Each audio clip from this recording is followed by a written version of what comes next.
बच्चों, welcome to my channel Verma study 2020 बुकलाना। प्यारे बच्चों, मैं क्लास 12th का इकोनॉमिक्स हिंदी मीडियम में फुल कोर्स कराऊंगा। अगर आप फुल कोर्स करना चाहते हैं तो मेरे चैनल को सब्सक्राइब कीजिए और बेल आइकन को प्रेस करना ना भूलें, क्योंकि जो वीडियो मैं अपलोड करूंगा उसकी नोटिफिकेशन आप पर सबसे पहले पहुंचे। इस समय हम जो पढ़ा रहे हैं उपभोक्ता संतुलन चल रहा था। कल के वीडियो में मैंने उपभोक्ता संतुलन में उपयोगिता विश्लेषण द्वारा बताया था। जो छात्र या छात्राएं नहीं देख पाए थे वो आई बटन पर जा करके क्लिक करके उस वीडियो को ज़रूर देख लें। अगर कल वाले वीडियो आपने नहीं देखा है तो आज का वीडियो समझ में नहीं आएगा, इसलिए आप आई बटन पर जा करके ज़रूर वीडियो को देख लें। आज हम लोग जो पढ़ेंगे थोड़ा सा बैकग्राउंड समझा दूं कि उपभोक्ता संतुलन का निर्धारण दो तरह से होता है। एक होता है उपयोगिता विश्लेषण द्वारा और दूसरा होता है तटस्थता वक्र विश्लेषण द्वारा। ये कल लेक्चर आज 37 है, 36 में बताया जा चुका है। उपयोगिता विश्लेषण ये दो स्थिति में होता है। एक वस्तु की जब उपभोक्ता एक वस्तु का उपभोग कर रहा हो और दो वस्तु की स्थिति में, इसका मतलब कि उपभोक्ता दो वस्तु का उपभोग कर रहा हो। तो एक वस्तु वाला मैंने कल बता दिया था, इसलिए आप उस वीडियो को ज़रूर देखेंगे आई बटन पर जा कर के। आज हम लोग पढ़ेंगे दो वस्तु की स्थिति में। इसमें भी दो कंडीशन है। जो दो वस्तु है उसके दोनों कीमत अलग अलग हैं। दोनों वस्तुओं के असमान कीमत है और दोनों वस्तुओं के समान कीमत है। तो अब इसमें दो वस्तु की स्थिति में हम दोनों वस्तुओं के असमान कीमत, दो वस्तु की स्थिति में असमान कीमत उपभोक्ता संतुलन। ध्यान रखना यह है कि उपयोगिता विश्लेषण द्वारा, क्योंकि आपको पता है कि उपयोगिता विश्लेषण और तटस्थता वक्र विश्लेषण दो अलग अलग विधियां हैं। बच्चों, उपभोक्ता संतुलन की परिभाषा बताया जा चुका है, इसलिए यहाँ हमने नहीं जिक्र करेंगे। मान्यताएं, जो आपने एक वस्तु की स्थिति में मान्यताएं पढ़ा उसमें 6 पॉइंट मैंने लिखाया था। पूरे सेम वही 6 पॉइंट है। जैसे उसमें भी पहला था उपभोक्ता विवेकहीन है, दूसरा आय सीमित है, तीसरा ह्रासमान सीमांत उपयोगिता का नियम लागू है। अब मैं यहाँ नहीं बताऊंगा कि ह्रासमान सीमांत उपयोगिता का नियम क्या है। अगर आप पिछला वीडियो नहीं देखे हैं तो आई बटन पर क्लिक करके देख लें। उपभोक्ता उसमें था एक वस्तु में कि उपभोक्ता केवल एक वस्तु का है, यहाँ दो वस्तु का है तो केवल दो वस्तु का उपभोग करता है। बाकी आपके 6 जो दिए गए हैं पॉइंट, एक वस्तु की स्थिति हो या दो वस्तु की स्थिति हो, केवल चौथे में अंतर है, बाकी सेम है। अब एक वस्तु की स्थिति में आपको बताया गया था शर्तें, केवल इतना बताया गया था MUX/PX बराबर MUM बार। अब यहाँ दो वस्तु है, एक वस्तु X है, दूसरी वस्तु Y है, तो इसका शर्त होगा MUX/PX और दूसरे वस्तु के लिए बराबर MUY/PY बराबर MUM बार। बार का मतलब होता है कि स्थिर है या न घटता है न बढ़ता है मुद्रा की सीमांत उपयोगिता। अब एक एक व्याख्या करने। MUX एक वस्तु में बताया गया है कि एक वस्तु की सीमांत उपयोगिता। अब देखो यहाँ हम थोड़ा सा फास्ट चल रहे हैं क्योंकि पिछले लेक्चर में बताया जा चुका है। दूसरा है PX। PX का मतलब X वस्तु की कीमत। अब ये चीज़ नया है MUY, तो Y देखो मार्जिनल यूटिलिटी, Y वस्तु की मार्जिनल यूटिलिटी सीमांत उपयोगिता। PY का अर्थ हुआ Y वस्तु की कीमत। MUM बराबर मुद्रा की सीमांत उपयोगिता। मुद्रा की सीमांत उपयोगिता कल मैंने उदाहरण से बहुत बढ़िया से बताया था। वैसे आप ये जान जाएं कि 1 रुपये के बदले में जो वस्तु या सेवा से उपयोगिता मिलती है उसे ही मुद्रा की सीमांत उपयोगिता कहते हैं।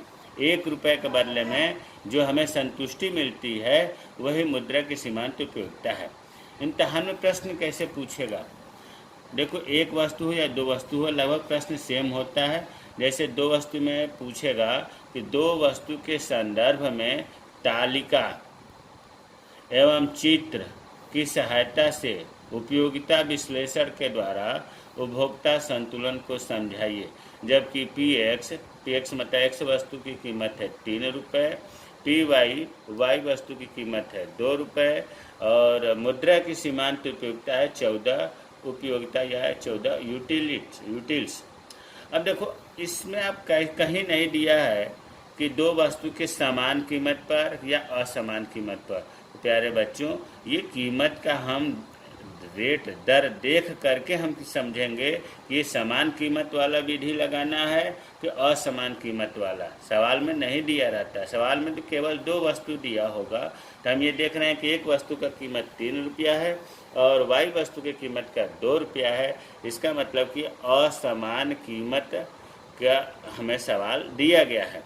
जब ऐसे सवाल आ जाए तो सबसे पहले क्या लिखेंगे? परिभाषा लिखेंगे उपभोक्ता संतुलन का, फिर मान्यताएं लिखेंगे जो ऊपर 6 पॉइंट दिया है, शर्तें लिखेंगे MUX बटा PX बराबर MUY बटा PY बराबर MUM बार।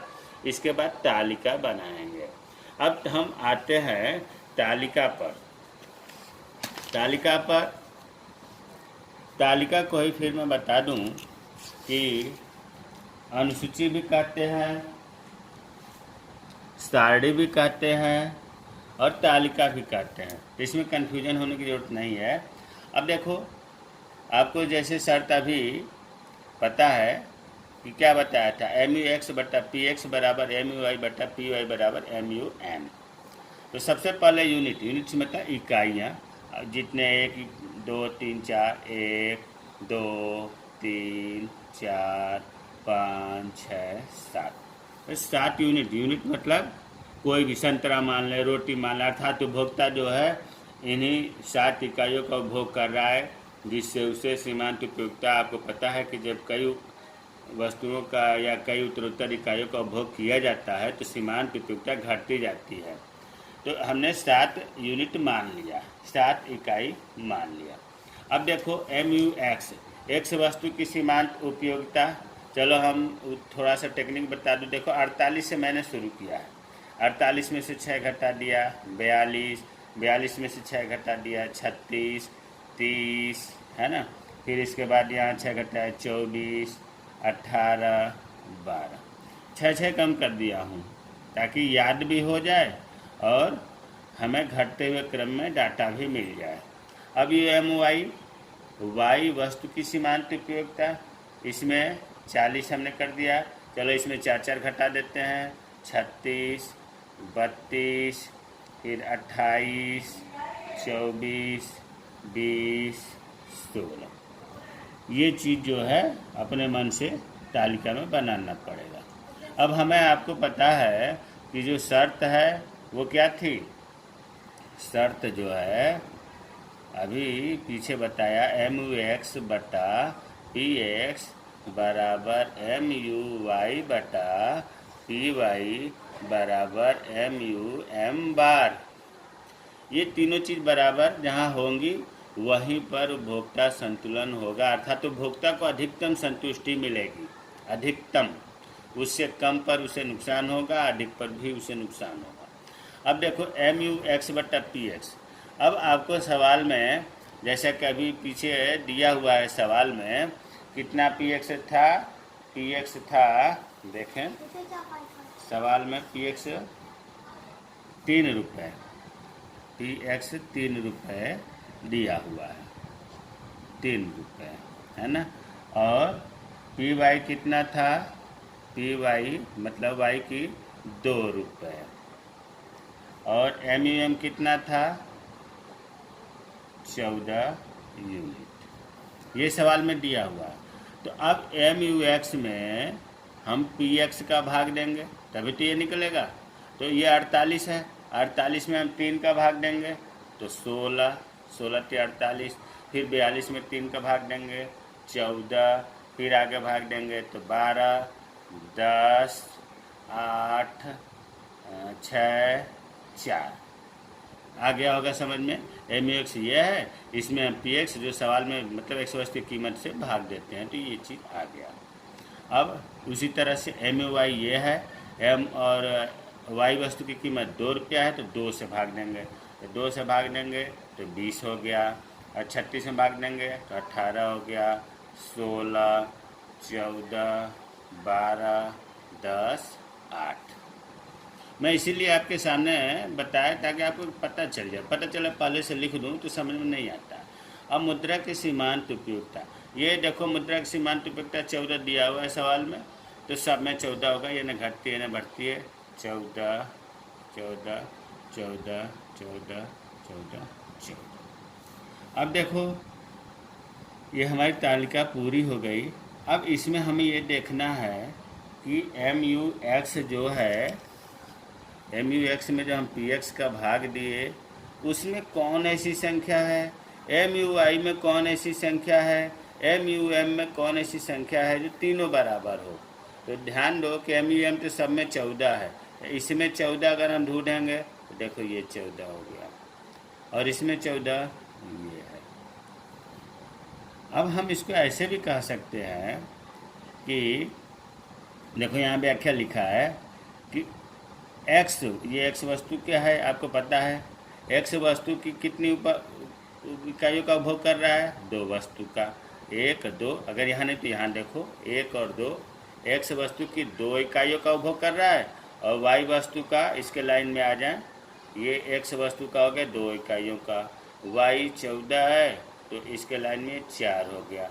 इसका मतलब कि उपभोक्ता जो है Y वस्तु के 4 इकाइयों का उपभोग कर रहा है ना। तो इस पर जो है, अब एक तो इसको भी देख करके हम क्लियर कर सकते हैं, दूसरा ऐसे भी कर सकते हैं कि X वस्तु की जब 2 इकाइयों को भाई उपभोग कर रहा है तो MUX कितना है, ये 42 है। तो मान लो MUX 42 हो गया और PX कितना है, 3 है, बराबर। तो MUY का कितना है, MUY आपका आया है ये 28 है ना, क्योंकि चौथे इकाई का MUY 18 है, 28 है सर, तो 28 और इसका PY कितना है, 2 रुपये है ना, बराबर 14। तो जब इसमें भाग हम देंगे तो ये हो गया 14, इसमें भाग देंगे 14, इसमें भाग दिया 14, तो देखो ये बराबर हो। तो आप यहाँ से MUX से MUY से PX का भाग देकर देख लें, या उससे भी आसान तरीका है कि यहाँ तो भाग दिया हुआ ऑलरेडी है ही, तो MUX बट्टा PX यहाँ 14 हो गया दूसरी इकाई का, और MUY बट्टा PY 14 हो गया चौथी इकाई का, MUM तो 14 है ही। तो अब हम ये कह सकते हैं इस चित्र को देख करके कि देखो उपभोक्ता वस्तु X की, X वस्तु की ये है MUX, X की सीमांत उपयोगिता की ये लाइन है, X वस्तु की कितनी इकाइयों का उपभोग करता है, 2 इकाइयों का, क्योंकि ये 14 आया है ये 2 इकाइयों का उपभोग करता है, ये 2। और वस्तु Y, और Y का ये है 14 है ना, तो 14 वस्तु Y का इसके सामने देखो 4 इकाइयों का उपभोग करता है। तो अब हमें समझ में आ गया होगा आप लोगों को कि X की 2 इकाई 1 2 और Y वस्तु की 1 2 3 4 इकाइयों का उपभोग करेगा तो उपभोक्ता संतुलन में होगा, क्योंकि इस स्थिति में उपभोक्ता के संतुलन की जो शर्त है MUX बट्टा PX है बराबर MUY बट्टा PY बराबर M बार यहाँ पर पूरी होती है। देखो ये चौथे इकाई पर ही संतुलन हुआ, 14 ये भी हो गया, 14 ये भी हो गया, 14 ये भी हो गया। तो इस प्रकार के उदाहरण से जहाँ पर ये तीनों बराबर होंगे वो उपभोक्ता संतुलन स्तर होगा। अब इसको चित्र के माध्यम से समझेंगे। जैसे मान लीजिए कि इस तरह से सब में जैसे बनाते हैं, बनाया, यहाँ लिख दिया O, यहाँ लिख दिया X, यहाँ लिख दिया Y, इधर हमने लिख दिया इकाइयाँ, यूनिट्स, इकाइयाँ। अब इसके बाद इधर X और Y वस्तु की उपयोगिता, X और Y वस्तु की उपयोगिता। अब आप चाहें तो संख्यात्मक, जैसे 7 यूनिट है तो 1 2 3 4 5 6 7 कर दिया। उसी तरह से इधर आप संख्या चाहें, अधिकतम जो है इसमें 20 है तो 2 4 6 8 10 ऐसे भी कर सकते हैं। अब 14 जो है MUM, 14 जो संख्या मुद्रा की सीमांत उपयोगिता है वो फिक्स है, न घटती है न बढ़ती है, तो हमने बना दिया MUM बार। संख्या हमने नहीं लिखा है लेकिन चित्र उसी तरह बनेगा, MUM बार हो गया। अब देखो हम पहले एम यू एक्स बटा पी एक्स का वक्र बना देंगे और एक एम यू वाई बटा पी वाई का बना देंगे। तो चलिए हमने एक वक्र बना दिया, इसका हमने नाम रख दिया एम यू एक्स बटा पी एक्स, और एक दूसरा बना दिया, इसका हमने नाम रख दिया एम यू वाई बटा पी वाई। अब ये जो बिंदु है यही तो संतुलन स्तर E1 हो गया। मान लो ये x का वक्र बना दिया, एक y का वक्र बना दिया, ये दोनों वक्र जो है एम वाई ई पर और ये y वाला E1 पर बिंदु है। मतलब ये जो आपका पॉइंट है यही तो संतुलन स्तर है, उपभोक्ता संतुलन, यही जो है उपभोक्ता संतुलन है। अर्थात इसी को हम ये भी कह सकते हैं कि एम यू एक्स बटा पी एक्स बराबर एम यू वाई बटा पी वाई बराबर एम यू एम बार। इन्हीं बिंदुओं पर देखो एक्स की और वाई की और सीमांत मुद्रा की सीमांत उपयोगिता ये तीनों बराबर हैं। अब प्यारे बच्चों, अभी तक हमने बताया दो वस्तु की स्थिति में कि जब कीमत असमान हो, मतलब एक वस्तु का कीमत 3 रुपया, दूसरे वस्तु का 2 रुपया, इसका मतलब कि इसमें कीमत समान नहीं था। लेकिन अगर कीमत समान दिया हो, दो वस्तु की स्थिति में समान कीमत उपभोक्ता संतुलन का, इम्तहान में ये समान और असमान कीमत लिखा नहीं मिलेगा, ये आप उसके जो रेट दिए होंगे पी एक्स और पी वाई उससे क्लियर होगा कि समान कीमत है या असमान कीमत है। तो असमान कीमत का तो हमने देख लिया। अब समान कीमत हो तो समान कीमत में मान लो सवाल में दिया है पी एक्स, एक्स वस्तु की कीमत 2 रुपये और वाई वस्तु की कीमत 2 रुपये और मुद्रा की सीमांत उपयोगिता 15, ये गिवन है, सवाल में दिया हुआ है। इसकी परिभाषा, इसकी शर्त जो वही था वही चीज़ इसमें भी है, एम यू एक्स बटा पी एक्स बराबर एम यू वाई बटा पी वाई बराबर एम यू एम बार। ये भी उस शर्त इसी तरह मान्यताएँ भी वही चीज़ है। अब इसकी तालिका हम बनाते हैं। चलो मान लो कि यूनिट, इसमें कितने यूनिट का उपभोग किया कंज्यूमर ने, हमने चलो मान लिया कि 1 2 3 4 5, चलिए 5 ही रहने देते हैं।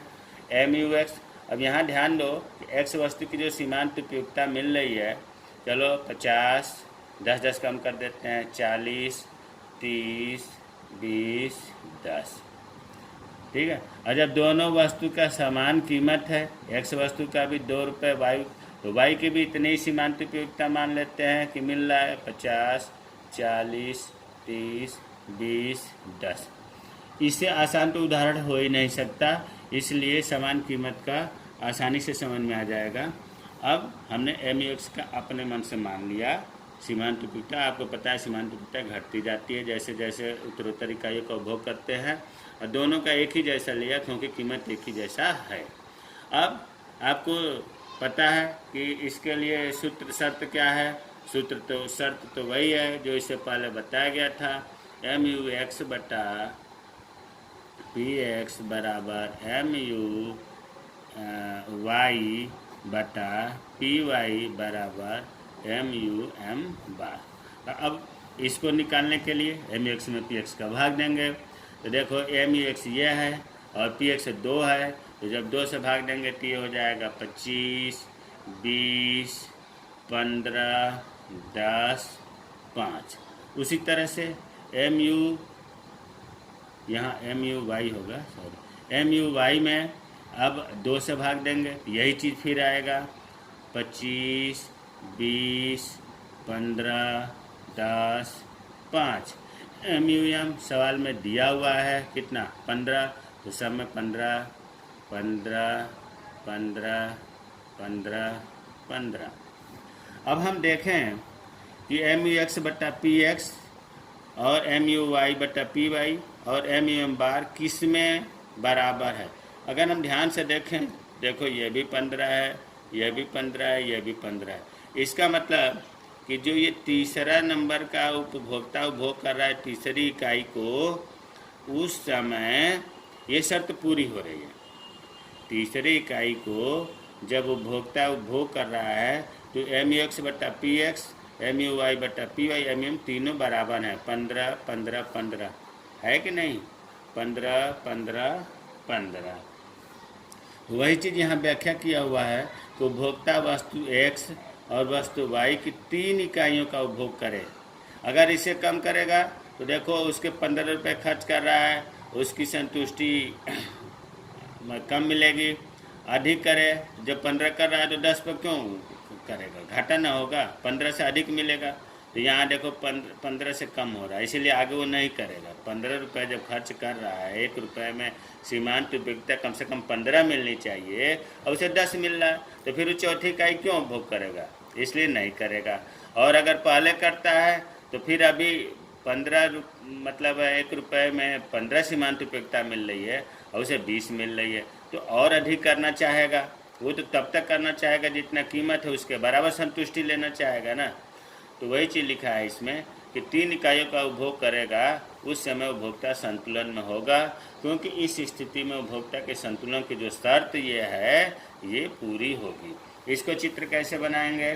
चित्र देखो बच्चों, बनाने के लिए इसमें एक्स वस्तु का और वाई वस्तु का एक ही में बना देते हैं, क्योंकि 2 अलग अलग भी बनाया जा सकता है, लेकिन एक में ही मैं बना दे रहा हूँ, अभी समझ में आ जाएगा। देखो ये हमने मान लिया ओ, ऐसे ही तो मानते थे, और इधर एक्स मानते थे, इधर वाई मानते थे। अब ये मान कर चलो, जैसे यहाँ हमने निशान लगा दिया, यहाँ से यहाँ तक एक्स वस्तु की है, यहाँ से यहाँ तक वाई वस्तु की है, ठीक है। तो अब वाई वस्तु के लिए वो यहाँ हो गया, ये वाला चलो हम लिख देते हैं यहाँ पर एम यू एक्स बटा पी एक्स, ये वाला लाइन हो गया। और ये वाला चलो हम लिख देते हैं एम यू वाई बटा पी वाई हो गया। अब तो आपको क्लियर हो गया, दोनों के एक में मिला रहा हूँ, यहाँ से इधर एक्स का हो गया, यहाँ से इधर वाई का हो गया। अच्छा चलो, अगर ये 5 इकाई है, अगर हम इसमें बराबर बराबर बांट दें, 1 2 3 4 और ये 5 है ना। अगर हम लिखें 1 2 3 4 5, वाई के लिए ओ के लिए ऐसे ही तो गिनती लिखी जाएगी 1 2 3 4 5, और इधर वाई के लिए अगर इधर से गिनती करना हो तो 1 2 3 4 5, इधर वालों के लिए ऐसे गिनती चलेगी। उसी तरह से इधर मान लो कि एम एक्स बटा पी एक्स है, इधर 25 है अधिकतम, तो बराबर बराबर बांट लेंगे। चलो 5 10 15 20 25, उसी तरह से इधर 5 10 15 20 25। अब मैं लिख नहीं रहा हूँ, अब इसमें एम यू 15 पर है, तो 15 पर है तो हमने 15 पर जो है दोनों के लिए खींच लिया सीधी, ये हो गया आपका M you M bar. M you M बार, बार का मतलब होता है स्थिर है, ये न घटती है न बढ़ती है।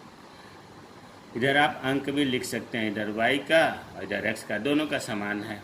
अब हम जो है एक वक्र इस तरह से खींचेंगे, इसका ये एम एक्स बटा पी एक्स का वक्र हो गया, और एक इधर y का खींचेंगे, इधर जो है दूसरा वक्र y का खींच दिया, ये एम ओ वाई का हो गया।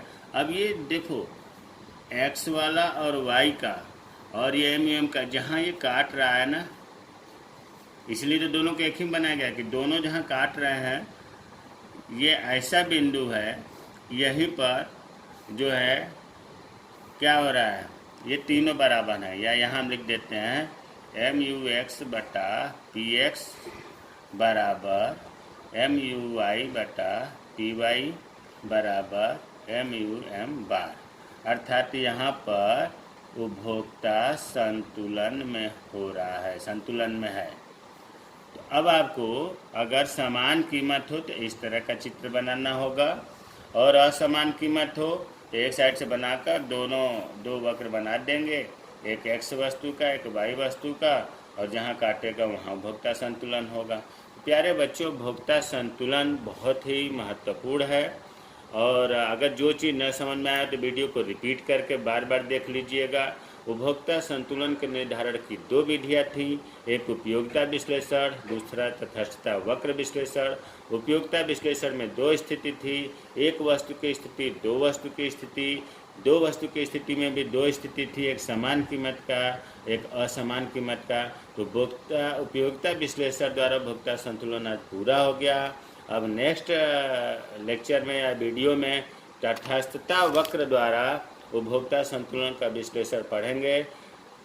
इसलिए अगर कोई भी दिक्कत हो तो ऊपर आई बटन में जो दिया गया है उसको आप क्लिक करके पढ़ सकते हैं। जय हिंद, जय भारत।